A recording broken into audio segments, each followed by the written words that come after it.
small company called Big Cypress Martial Arts. And what we do there is we train Seminoles specifically for martial arts training. The way I figured is that since our legacy is to be unconquered, it makes sense for our culture to be about fighting. You know, everybody has part of their culture. Some people are baseball players, some people are basketball players. Our people like to fight, so why don't we capitalize on it and get into martial arts, which is very good in teaching people how to be disciplined, you know, those kind of things. Also, one of the things we like to talk about as part of our culture is what helped, our culture specifically is what helped in the Seminole Wars. For example, a lot of the chores were very hard to do. The men would get up in the morning, they would go out and either fish, hunt, build, do whatever they needed to take care of the camp and the people in it. The women's job was to get up and do the chores in the camp, and if that meant hiking to the nearest river or canal to get buckets of water and carry it back, whether it be 2 miles, 1 mile, they did this every morning. Also, one thing you'll notice is that the Seminole women did not wear shoes. In fact, even when they went on a hike in the woods, they did not wear moccasins. This reason is because they pretty much since birth and could be able to walk, they did not wear their shoes. They did their chores, shoeless, no moccasins, so their feet were actually tougher than the guys. The guys wore the moccasins, of course, to protect their feet from, you know, the stickers and vines and everything, but also when they rode horses, they used small, short Spanish horses, so their legs would drag into the palmettos or the vines, so they always had to wear leggings and shoes, otherwise they would get cut up, especially in sawgrass or other type of prickly grass.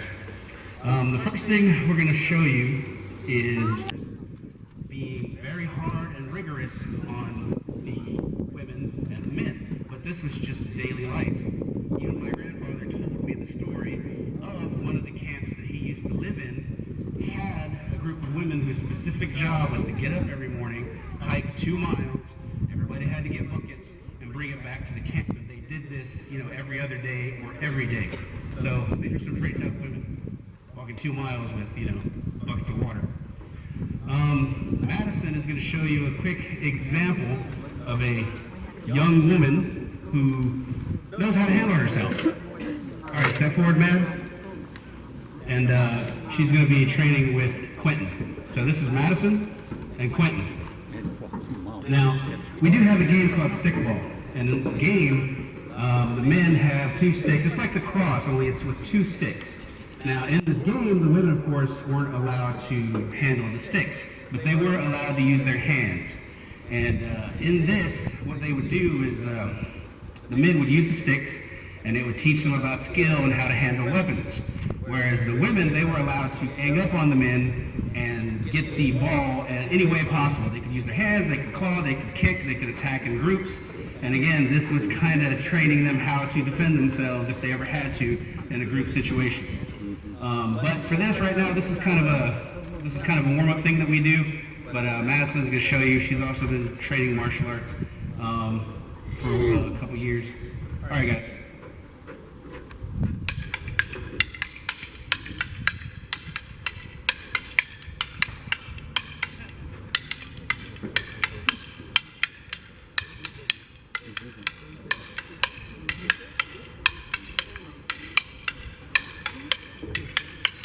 Awesome. Thanks, guys. Now, at the start of the Seminole Wars, the older men, the older generation, they were probably in their 30s or 40s. These men had already been in battle when they were younger, probably in their teens. These guys knew at the time that war was coming. They had a long history with Andrew Jackson. Andrew Jackson came down probably South Carolina, North Carolina, and he had fought the Cherokee there. After that, the pro-government Cherokee stayed. The pro-freedom or pro-natural Cherokees migrated down south because Spain at the time was saying, all natives are welcome, come to Florida. And the reason for this is they did not want to give up Florida to the United States, so they welcomed all natives as a free land to come to Florida. And what they did is they wanted to create a border town of natives so that whenever the United States wanted to even attempt to cross into Florida, they would have to go through the natives first. So at the time, Spain and the Seminole had a very good relationship, trading, pelts. The Seminoles would buy guns, they would buy the textiles, and the clothing that you see was very regal. They had beads. They actually had a very good small, well, I don't want to say small, but I would say international economy. The Seminole did a lot of hunting here, a lot of trading with Spain. They had a lot of advanced technology, more than most other tribes at the time. Now, what we're going to show you now is the example of a young Indian or young Seminole boy learning how to handle himself. Again, this is something that would have just been natural. A father would have gotten up in the morning, he would have done whatever he needed to do, and at some point during the day, he's going to train his young son because he knows war is inevitable. At the time, expansion was going to happen, period. So the older generation was always making sure that the younger generation knew what they were doing. And in this short sequence, you're going to see, a young boy who, from the age he was able to walk, was expected to either provide or protect for his family and his camp. So at an early age, he was probably given a knife and a tomahawk just to help. But the fact that he knew how to use those hit him in battle when he got older. All right, guys.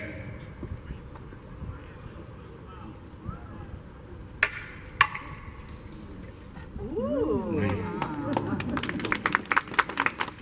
Again, these older Seminole generation would have known how to fight against bayonet attacks, and that's what they would be teaching the basics to these young boys.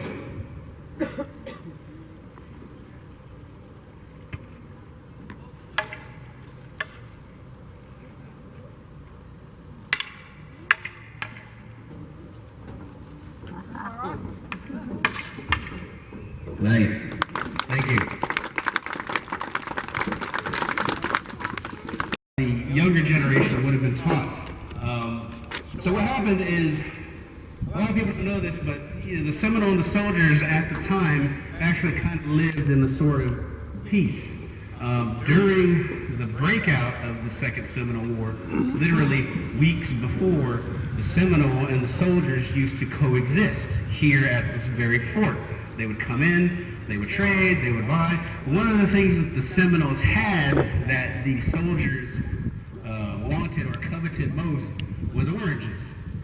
A lot of people don't know this, but Seminoles were very good gardeners, and they grew a lot of exotic vegetables. And one of the things, fruit, and one of the things they had were oranges. Now, there's a story that my grandfather told me, but he said at the time, actually no, this was written in a book that's about 100 years old. It was written in the 1890s, I believe. And in that book, one of the servants of Fort King remarked about how every season the Seminoles would come in with bags and bags of oranges, and they would buy up weapons and guns and clothing or whatever the soldiers had. And they always said, where did they get these oranges? So there was always like this myth that the Seminoles have a hidden orange grove somewhere that they could never find. But they did try to send people to find it. So 2 weeks before the Seminole War, things like that were happening. Then Wally Thompson was appointed. They were trying to present a new treaty to the Seminoles, and the Seminoles rejected it. Literally 2 weeks later, war broke out. And the men who had grown up, at least with their fathers in battle, now had to put their skills to the test. Quentin Cypress is going to step forward, and he's going to show you an example, pretty much the grown-up version of the young boy who was being taught. Now, as I said before, the Seminole actually had some type of training. They did have a training center when war was about to break out. The soldiers at the time did not have boot camp. There was no such thing. The soldiers didn't go to a 2-week boot camp, an 8-week boot camp. They didn't have anything. They were just sent down to Florida to the forts, and once they were in the fort, they were given whatever knowledge they needed from the older guys who were already sent there. Andrew's going to step forward as our soldier. Again, Andrew's about the same exact size and around the same age as a soldier at the time. At the time, soldiers were probably around 5'5", between 5'5" and 5'10", 120 pounds, 130 pounds. And that is because a lot of them were immigrants from Europe, and European men were not that large. The other thing is most European men were either some sort of subject from some sort of monarchy or some sort of thing. So they weren't even farmers. They were just living in these towns. They came to America, and then they joined the military, obviously, for some sort of benefits. Well, they were sent down to Florida to face a people who had been here for over 200 years, maybe even more. And this is pretty much what a scenario would look like.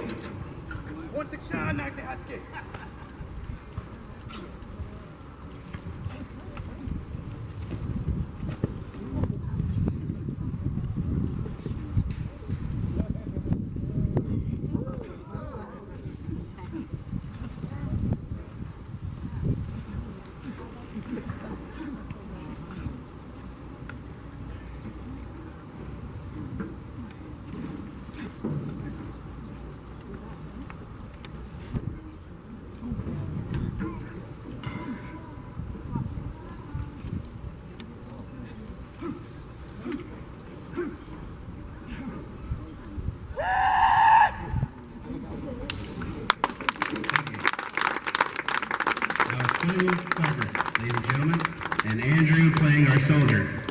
You're going to notice during the course of this event that Andrew is going to keep falling down and getting up and falling down and getting up.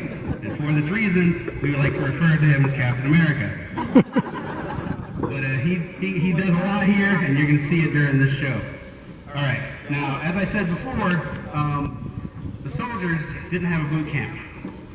In fact, after every battle, notes weren't taken on what was the best strategy to use against the Seminoles. So every time they went to battle, it was with the same type of fighting. It was line fire, line fire, line fire. The next thing we're going to show you is quick rifle techniques. What did he say to him as they began to fight?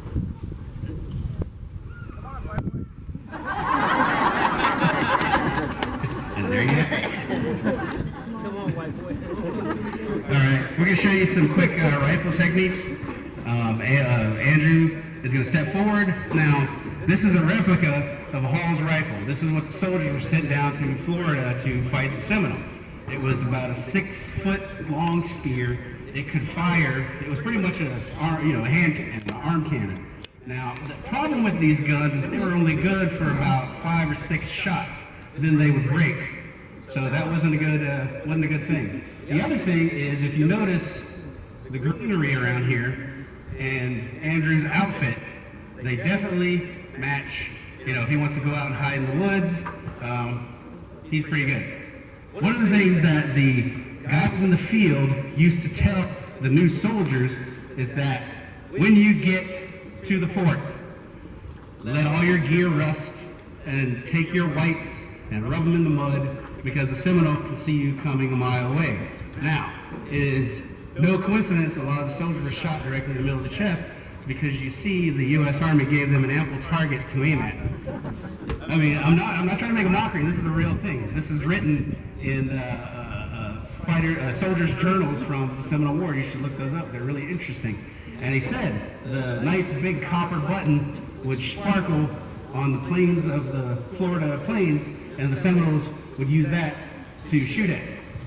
That was a real thing. All right, Quentin, could you please step forward? Now he's going to show you a quick example of what a Spanish rifle. Now, as I said, the Seminoles had a good relationship with Spain, and one of the things they purchased from Spain were Spanish rifles. Spain got their rifles from other people in Europe, and they had more advanced technology at the time. So when war broke out, the Seminoles bought what they could, and what it was a Spanish rifle. It was a real rifle. In other words, the barrel had lines in it to make the projectile shoot straight, and it was a breech loader.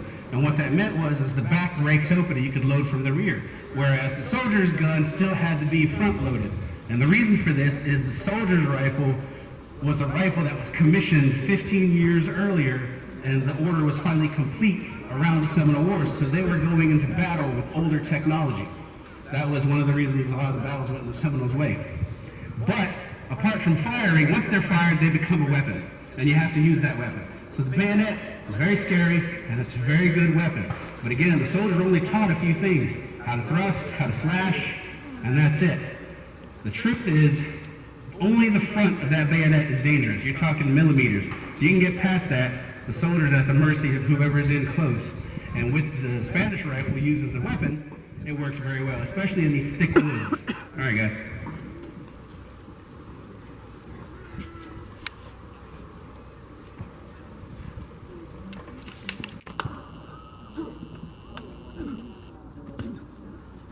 Nice.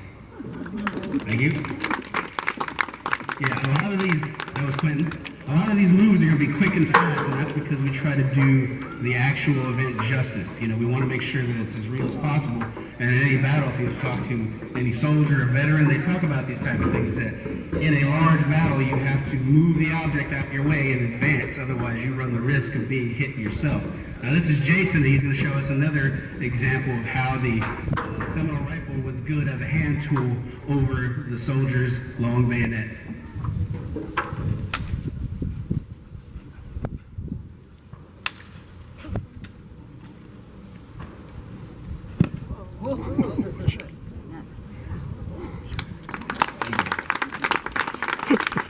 Jason now, ladies and gentlemen.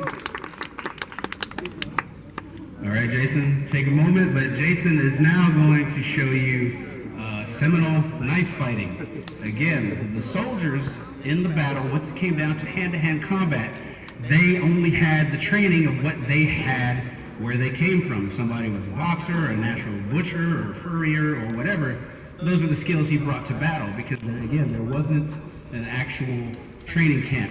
Again, the Seminole have been killing and hunting and fixing and preparing meat and fur his whole life. He knows how to handle a large object and do what he wants with it. The soldier, of course, unless he was a good wrestler or some type of specialized trained fighter, he was expected just to punch and kick. And once Andrew Jackson enacted the Indian Removal Act, relationships changed, and it didn't get pretty.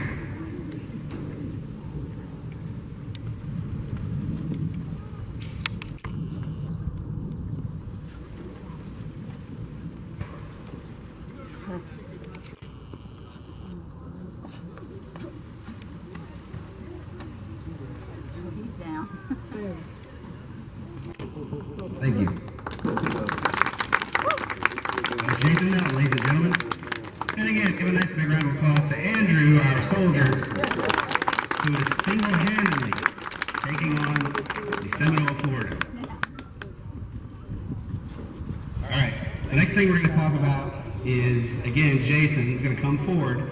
And Jason is the example of a native warrior, brave, renegade, whatever you want to talk about. When you hear those words, what's the first thing you think of? You think of a native with a knife and a tomahawk, and there's a reason for this. This combination wreaked so much havoc on the battlefield and was the cause of so many deaths that it's still ingrained in the American psyche. And the reason for this is because at the time of the Indian Wars, whether it be the Seminole or anywhere else, there was not a good penicillin or any kind of medication that they could take. So any large wound in battle that the soldiers suffered was surely to end in some sort of infection or amputation that could take them out of battle. So a Seminole's entire mindset was, once I go into battle, I cut as many people as I can and get away and move on to the next one, because for every cut soldier was a man who was out of commission for the rest of the war. That was the mindset. And you're going to see these very quick moves, so if you have your cameras, get them ready, because these go fast.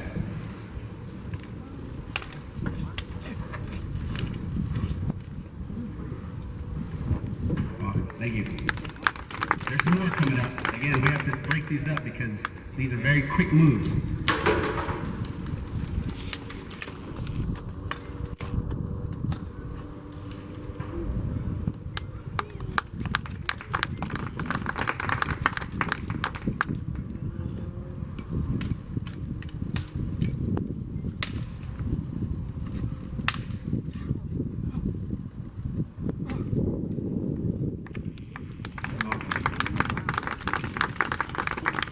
See how even though imposing the long bayonet combination, it actually renders him helpless when the fighter is in close. He can't swing, he can't get enough, momentum behind it to be any kind of threat.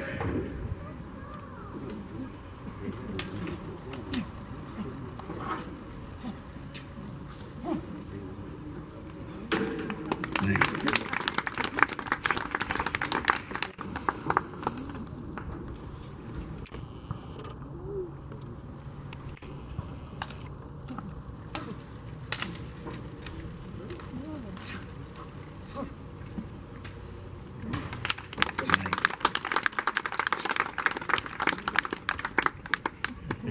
Oh, it's hot out here, ladies and gentlemen. Yeah. That was Jason Rowan, ladies and gentlemen, Andrew Wallace.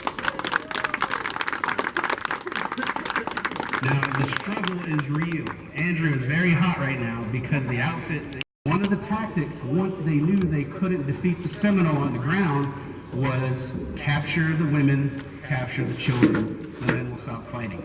Well, I'm happy to report this did not happen. The soldiers could never find or reach the women. So they were always out of harm's way. But during a time of war, we're talking about, annihilation. We're talking about leaving your homelands. We're talking about being removed. It was all hands on deck. Anyone that could do anything was needed for the battle. And yes, women were needed too. When the Seminole would plan an attack, they would pick a spot in the road, and they would make sure that the soldiers could not retreat from that spot. One of the famous ones is Dave Battlefield. There's a big marsh on the other side so the soldiers couldn't retreat. Seminoles set themselves up on the other side. They began to fire. They began to fire very slowly because they wanted to get the soldiers to use up their ammunition. Once the soldiers used up their ammunition, the Seminoles went in with the hand-to-hand fighting. But on occasion, the firefight went on longer than needed, so someone was expected to resupply the front lines with powder and lead. And this is what the women did. They went out on battle, they were way in the back. Once the men lined up and they needed it, they were called, they ran to the front lines. And on occasion, they may have encountered a soldier or two either flanking or trying to get behind the Seminole. I'm going to introduce two women. These are factual, this is anthropological facts. Look up the name, Samuel George Morton. He was a collector of native specimens. You can explain that to your children once you get it, but basically, he studied craniology. Craniology is how much fluid the skull can hold determines how smart you are. And it was this science that he used to help convince Andrew Jackson that Manifest Destiny and the expansion out west was needed and that the Indian Removal Act was just. So, in his catalog, he has two specific specimens that I'd like to focus on. One was labeled Seminole Woman of Florida, or Seminole Woman of Rank in Florida. What this means is that she was observed on the battlefield before her specimen was collected as either commanding or leading a group. The other is Seminole Warrior of Florida Woman, meaning this woman was observed in battle. Now, these two here, this is Alyssa and Charlie, and they are going to represent to you today these women. Unfortunately, history will hide who these women were, and they were probably very fascinating people, and we'll never get to know who they are, other than the name and a short description. But today, we are going to try to bring that back to you in a scenario that we think is honorable to these women.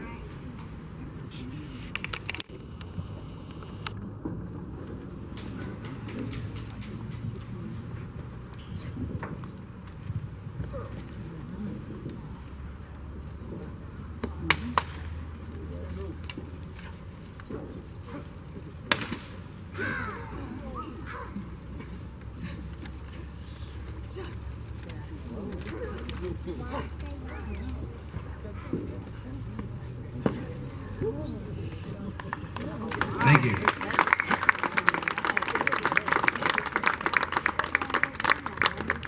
Now, some of you are out there thinking, oh, it's women, the guy's fighting. Remember, he was cut up a lot during this, and it doesn't take a lot to, if you get a really good cut, it's over in a few seconds.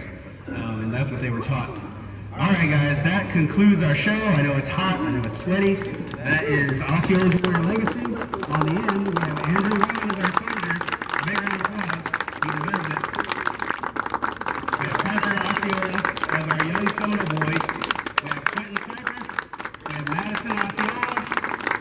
Jason Mountain, and our two warrior women, Alyssa Osceola and Charlie Osceola. Everybody good? Did I get everything right? All right. Now, I know it's hot. I'm not sure what they have planned yet, but if you guys would like to come up really quickly in an orderly fashion, take a photo with these guys, you can. Please.